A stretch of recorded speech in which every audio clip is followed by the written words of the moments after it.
The invitation was for my mother to spend the weekend consoling her newly divorced best friend. It wasn't for me to discover them tangled together in the guest room, their love a quiet earthquake that shattered my understanding of our family. And it certainly wasn't an invitation to fall, hopelessly and irrevocably, for her friend's daughter, the brilliant, beautiful Eloan, who looked at me and saw the real, hidden woman I was always meant to be. Don't miss out on more lesbian love stories.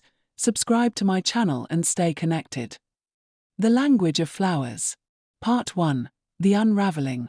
The first crack in the foundation of my world appeared on a perfectly ordinary Saturday. I was 22, home from college for the summer, and the house on Maple Crest Drive felt both comfortingly familiar and strangely confining. My mother, Sloane, had always been a creature of quiet routine. A high school history teacher, her life was a neatly organized lesson plan. Grade papers, tend to her rose garden, have a glass of wine while watching the news. But that had changed about a year ago. Her best friend, Emerson, had gotten a divorce. It was messy, the kind that leaves emotional shrapnel embedded in everyone nearby. My mother, ever the loyal friend, had offered our home as a sanctuary. Every Friday after school, Emerson would arrive with a weekend bag and a bottle of expensive Cabernet. They'd cook together, their laughter floating from the kitchen, a sound so much lighter than my mother's usual solitary quiet. They'd watch old movies, their heads bent close together, and on Sunday evening, Emerson would leave. I thought it was beautiful. A testament to female friendship. A life raft in the choppy waters of middle age. I called them the weekend wives as a joke, and they'd just smile, a secret, knowing little curve of their lips. That particular Saturday, I'd gone out with friends and came home earlier than expected, my head buzzing from a single beer and the lingering heat of the summer night. The house was dark except for the soft glow from the living room. I assumed they'd gone to bed. I kicked off my shoes, padding silently across the cool hardwood floor to get a glass of water. And then I saw them. They weren't in bed. They were on the couch, bathed in the silver light of the television, which was playing a silent black and white film. But they weren't watching it. My mother, Sloane, was lying with her head in Emerson's lap. Emerson's fingers were slowly, tenderly, combing through my mother's silver-streaked dark hair. It was an intimate gesture, but not one that felt alien between friends. It was the look on their faces that stopped the breath in my lungs. My mother's eyes were closed, but she wasn't asleep. A look of such profound peace, such utter surrender and contentment, was etched into her features that she seemed like a different person. And Emerson was looking down at her not with the fondness of a friend, but with a reverence, an adoration so raw and naked it felt like I was witnessing something sacred. Her lips moved, forming silent words I couldn't hear. She bent down, and with an unbearable tenderness, pressed her lips to my mother's forehead. It wasn't a friendly kiss. It was a lover's kiss.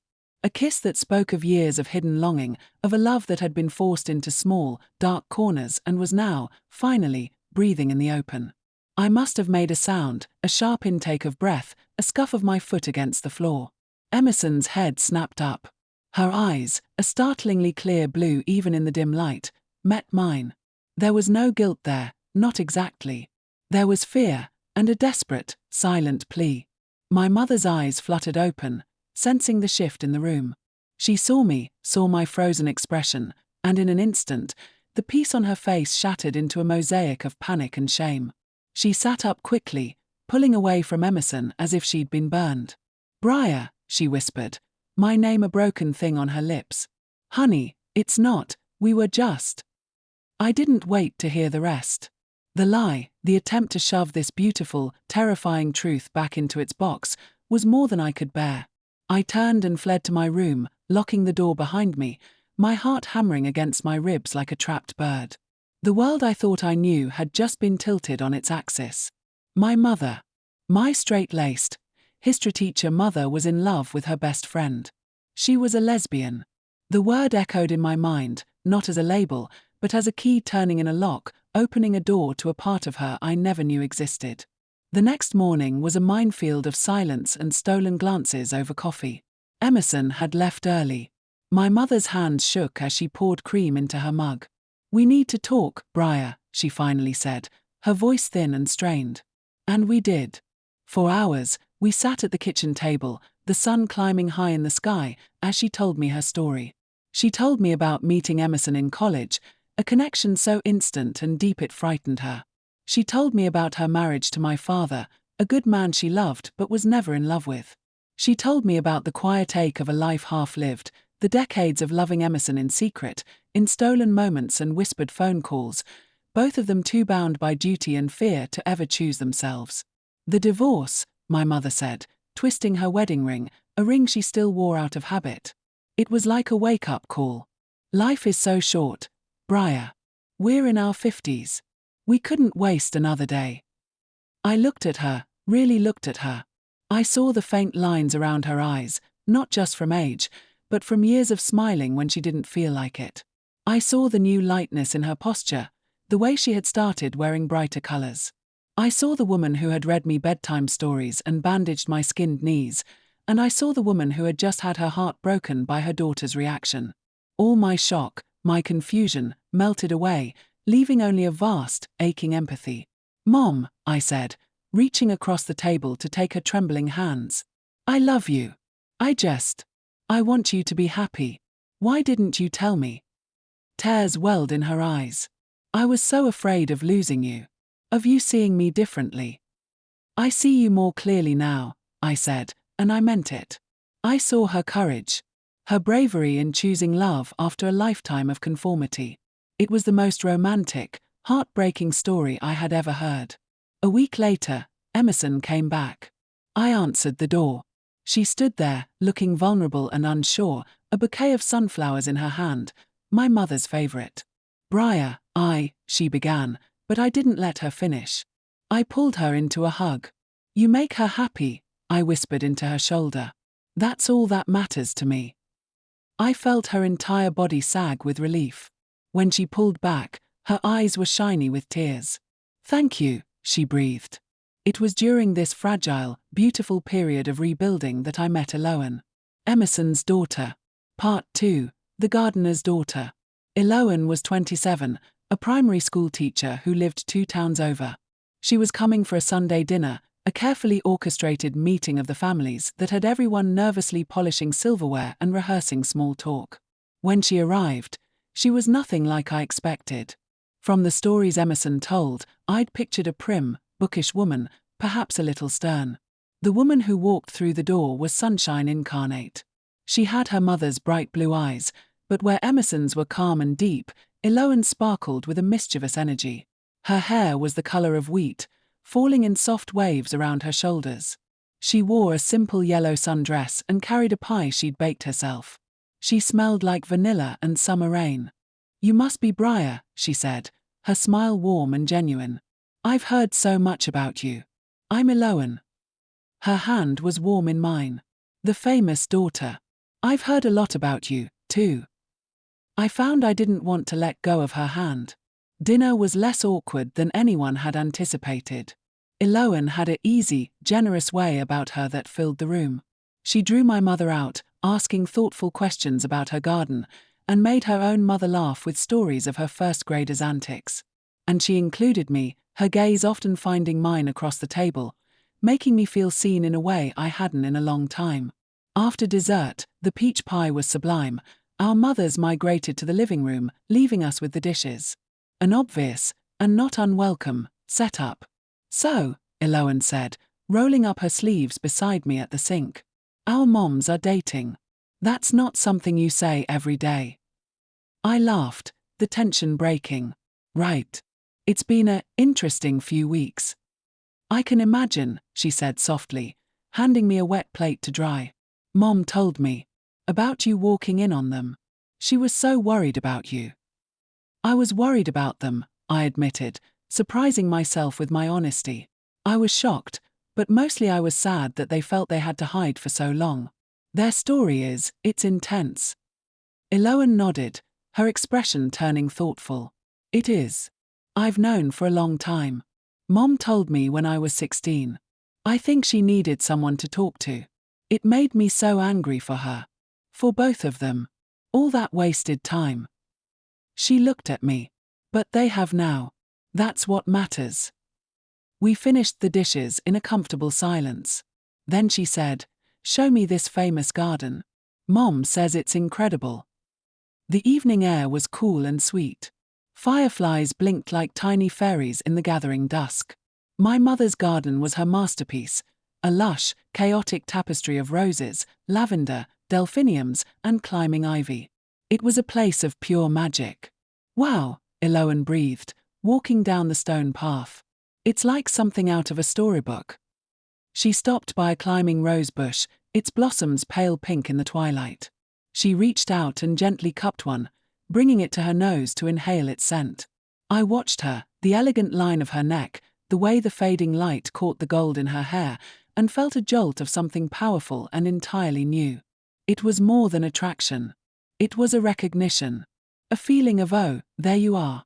This one is called Eden, I said, my voice barely a whisper. She turned to look at me, her eyes wide and luminous. It's beautiful. We stood there for a long moment, just looking at each other, the air between us humming with unspoken words. The world narrowed to the space between our bodies, to the scent of roses and vanilla. I should probably go, she finally said, though she made no move to leave. Yeah, I said, equally immobile. Probably. She took a step closer. I'm really glad I met you, Briar. Me too. And then, as if pulled by an invisible string, I leaned in. Or she did. I still don't know. But my lips brushed against hers.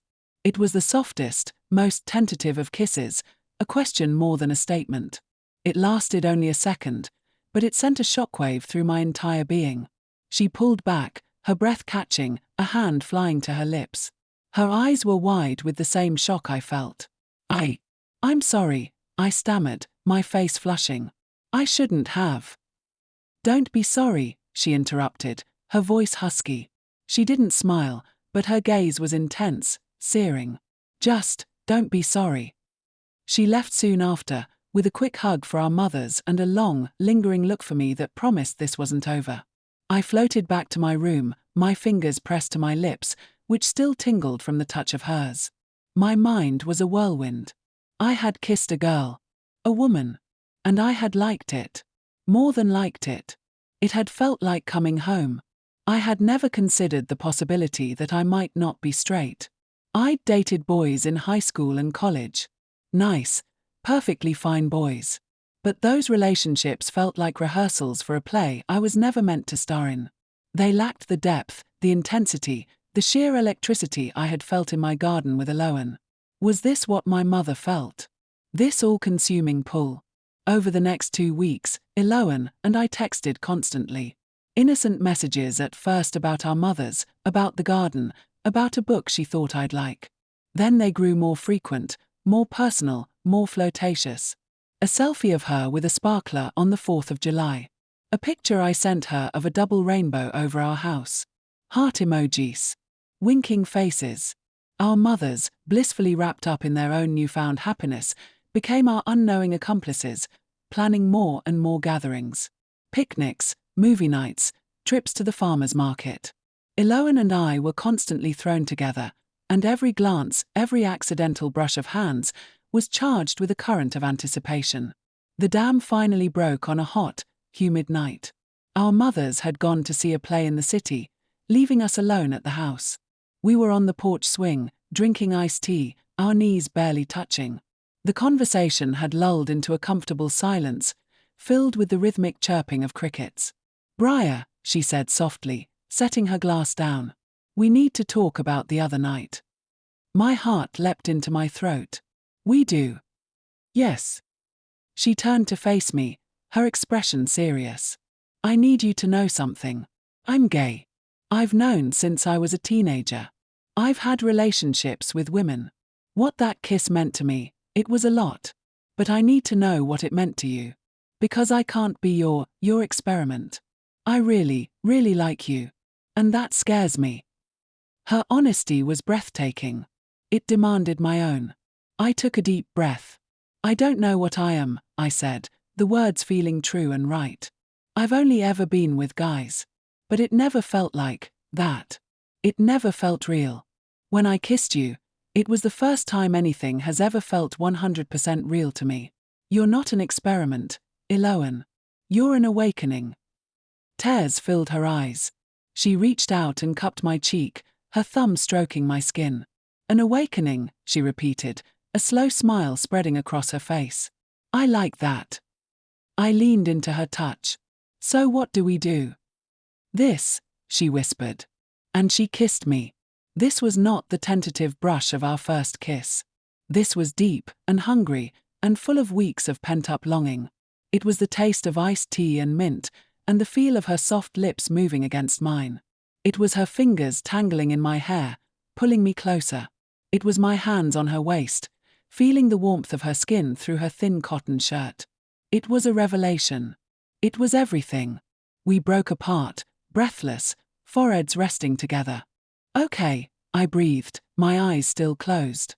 Okay. She laughed, a joyful, musical sound. Okay. That night, I didn't sleep in my room. I slept in hers, in the guest room, curled around her, her back pressed against my chest, my nose buried in her hair. We didn't do anything more than kiss and hold each other, talking for hours in hushed whispers. We talked about our fears, our dreams, our mother's brave love story, and the strange, beautiful way our lives had become intertwined. Lying there with her in my arms, a profound sense of rightness settled over me. This was who I was. This was who I was meant to love. I had become a lesbian, not by choice, but by discovery. I had found the language of my own heart, and it spoke her name, Eloan. Part 3. 4 hearts, 1 home. Keeping our relationship a secret from our mothers was both torturous and delicious. We stole moments whenever we could. Long, meandering walks where we held hands hidden in pockets. Making out in my car like teenagers after a quick trip to the store. Weekend afternoons spent in my bed, exploring each other's bodies with a reverence and curiosity that left me breathless. I learned the landscape of her, the freckle behind her ear, the way she sighed my name when I touched her just right, the feel of her skin under my palms. She was a patient and passionate teacher, and I an eager student. With her, every touch was a poem, every kiss a promise. I had never felt so desired, so understood, so completely seen. But the guilt of our secret began to weigh on us, especially when we were all together. We'd catch each other's eye across the dinner table and have to look away quickly, biting back smiles. My mother, with her teacher's perceptiveness, started to give me curious looks. The truth came out, as it always does, in the most ordinary way. We were all having a barbecue. Emerson was manning the grill, my mother was setting the table, and Eloan and I were shucking corn on the back steps. Our fingers kept brushing, our whispers and giggles becoming less discreet. I made a joke, and Eloan laughed, throwing her head back, and then leaned over and kissed me. It was a quick, spontaneous thing, but it was done in full view of the kitchen window. We froze, pulling apart, our eyes wide. Slowly, we turned to look inside. My mother was standing at the window, a stack of plates in her hands. She wasn't angry. She was just still. Her gaze moved from me to Eloan and back again. Then, a slow, beautiful smile spread across her face. She said something over her shoulder to Emerson, who immediately rushed to the window. Emerson's hand flew to her mouth, her eyes crinkling into a smile. They came outside. Well, my mother said, her voice thick with emotion. It seems the apple doesn't fall far from the tree. Eloan blushed a deep crimson. We were going to tell you, she stammered. We just didn't know how. Emerson came over and wrapped her daughter in a fierce hug. Oh, my sweet girl. My brave, beautiful girl. She looked at me over Eloan's shoulder, her eyes shining. And you, Briar. Welcome to the family. Officially. My mother pulled me into a hug. Are you happy, my love? She whispered into my hair. So happy, Mom, I whispered back, tears of relief pricking my corners of my eyes. I've never been happier. The 4 of us ended up eating barbecue at the picnic table that night, and it felt like a celebration. It was no longer 2 separate couples, but a unit. A family. We talked and laughed, our secrets finally set free, our love no longer something to be hidden in the dark. The following year was a blur of happiness. I graduated and found a job at a local graphic design firm. Eloan and I found a small, sunny apartment together, filling it with plants from my mother's garden and art from local fairs. Our mother's house became the central hub for Sunday dinners, holiday celebrations, and lazy Saturday brunches. We were 4 women, bound by blood, by love, and by the extraordinary journey that had brought us all together. We navigated the world together. There were sideways glances sometimes when we were out as a foursome, people trying to puzzle out the dynamics. But we didn't care. We had each other. On a crisp autumn afternoon, a year after we'd moved in together, Eloan and I went for a hike. The leaves were a brilliant tapestry of red and gold. At the summit, overlooking a valley painted in fall colors, she turned to me. "Briar," she said, taking both my hands. Her eyes were serious, her voice steady but soft. "When my mom and your mom found each other, they taught us that it's never too late to choose love. But we get to have a different story. We get to have a beginning." She got down on one knee, pulling a small velvet box from her pocket. My heart stopped. "I don't want to waste a single day of our beginning. You are my home. You are my best friend. You are the love of my life. Will you marry me?" Tears streamed down my face. I couldn't speak, so I just nodded, pulling her up and kissing her with all the love I had in me. "Yes," I finally managed to sob against her lips. 1,000 times, yes. The ring was perfect, a simple rose gold band with a moss agate stone, the color of a forest after rain. "It made me think of your mother's garden," she said, slipping it on my finger. "Where we had our first kiss." We decided that night that we wouldn't have 2 separate weddings. We would have one. A joint ceremony. For women, 2 couples, 1 celebration of love. Part 4, the double wedding. The wedding was held in my mother's garden, which was in full, riotous bloom. Roses climbed every arbor, lavender lined the stone path, and strings of fairy lights twinkled in the trees. It was a small affair, just close friends and a few family members who had embraced our unique, beautiful family. I stood with my mother, Sloane, at one end of the floral aisle. She looked breathtaking in a suit of deep emerald green, her silver hair styled elegantly. I wore a flowing gown of ivory lace. At the other end stood Emerson and Eloan. Emerson was in a navy blue dress, elegant and sophisticated, and Eloan, my Eloan, was a vision in a simple, sleek white gown that made her look like a woodland fairy queen. We had chosen to walk towards each other at the same time, meeting in the middle under a canopy of intertwined roses and ivy, a symbol of our 2 families becoming one. As the music swelled, I locked eyes with Eloan. The love in her gaze was a physical force, steadying my trembling hands. My mother took my arm, and we began to walk. Simultaneously, Emerson and Eloan began their walk towards us. It was the most powerful moment of my life. Walking toward my future, arm in arm with my past. With the woman who had given me life, who had shown me what courage looked like, and who was now giving me away to the woman who made my life worth living. We met in the middle. My mother kissed my cheek and placed my hand in Eloan's. Emerson kissed her daughter and then took Sloane's hand. We exchanged partners, not in a loss, but in a gain. The 2 women who had started it all stood together, and Eloan and I faced them. We had asked a close friend to officiate. She spoke about the unique beauty of our story, about the threads of fate that had woven us together. She talked about the courage of Sloane and Emerson, and the bright future of Eloan and me. Then, it was time for the vows. Our mothers went first. Sloane turned to Emerson, holding both her hands. Her voice was clear and strong, filled with a love that had been tempered by time. "Emerson, for over 30 years, I've loved you in shadows and in silence. Today, I finally get to love you in the sunlight, in front of everyone we hold dear. I vow to cherish every day we have left, to be your partner in every adventure, and to never, ever take this love for granted. You are my best friend and my great love."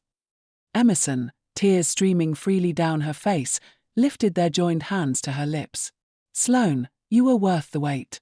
Every lonely day, every secret moment, was worth it to be standing here with you now. I vow to fill your life with laughter, to be your shelter in every storm, and to love you with every single piece of my heart, forever." They exchanged rings, simple platinum bands, and their kiss was soft, deep, and filled with a lifetime of promise. Then it was our turn. Eloan turned to me, her hand squeezing mine. Briar, she began, her voice trembling slightly. You walked into my life and turned on all the lights. You made me believe in love at first sight, in soulmates, in destiny. I vow to always be your biggest supporter, your safest place to fall, and your partner in crime. I will grow old with you, and I will never stop trying to make you smile. I choose you, today and every day. I took a shaky breath, looking into the blue eyes that had become my home. Eloan, you didn't just find me. You recognized me.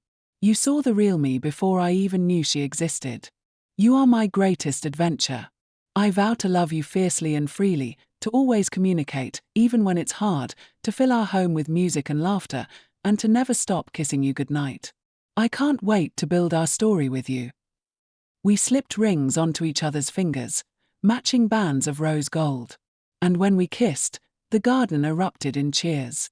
It was a kiss of pure, unadulterated joy, a promise of 1,000 tomorrows. The reception was held under a large white tent strung with more lights. We danced for hours. I danced with my new wife, our bodies moving as one to the music. I danced with my mother, both of us crying happy tears. I danced with Emerson, my new mother-in-law, who whispered, "Thank you for making my girl so happy." I even danced with Eloan's father, who had come and been wonderfully supportive. As the night wound down, the four of us found ourselves sitting together at a table, watching the last few guests dance. Sloane's head was on Emerson's shoulder. My hand was entwined with Eloan's on top of the table.